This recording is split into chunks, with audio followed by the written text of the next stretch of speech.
১০২ বছর বয়সেও চাকরি খুঁজছেন বিশ্বের সবচেয়ে বয়স্ক চিকিৎসক। দ্বিতীয় বিশ্বযুদ্ধের সময় যুক্তরাষ্ট্রের নৌবাহিনীর হয়ে কাজ করেছিলেন তিনি। কোরিয়ান যুদ্ধে আটলান্টিক নৌবহরের প্রধান নিউরোলজিস্টও ছিলেন তিনি। অদম্য এই ডাক্তার সম্পর্কে বিস্তারিত জানাচ্ছেন সৈয়দ নওশাদ। চিকিৎসা পেশা মানব সেবার সবচেয়ে শ্রেষ্ঠ ও মর্যাদাপূর্ণ পেশা। অনেক সময় ডাক্তাররা নিজের জীবনের ঝুঁকি নিয়ে দিনরাত পরিশ্রম করে রোগীকে সুস্থ করে তোলেন। এমনই এক ব্যক্তি ডাক্তার হাওয়ার্ড টাকার।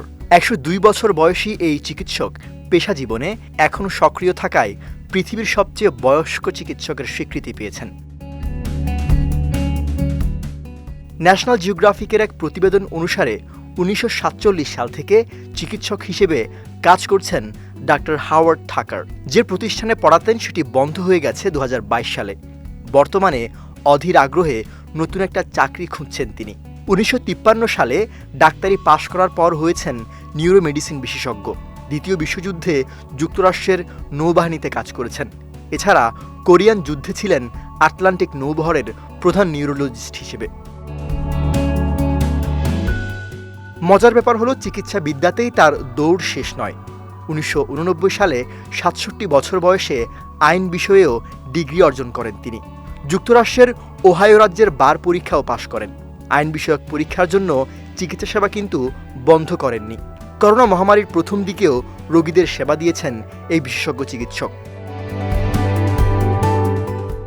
দীর্ঘ জীবনের রহস্যের কথা জানতে চাওয়া হলে ডাক্তার হাওয়ার্ড কৃতিত্ব দেন ক্রমাগত জ্ঞান সাধনা আর অন্যদের সঙ্গে যোগাযোগ ধরে রাখার অভ্যাসকে।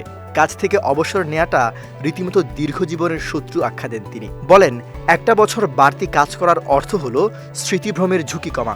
কাজের সময় সিদ্ধান্ত গ্রহণ করলে মানুষের মস্তিষ্ক সচল ও কর্মক্ষম থাকে বলেও জানান তিনি।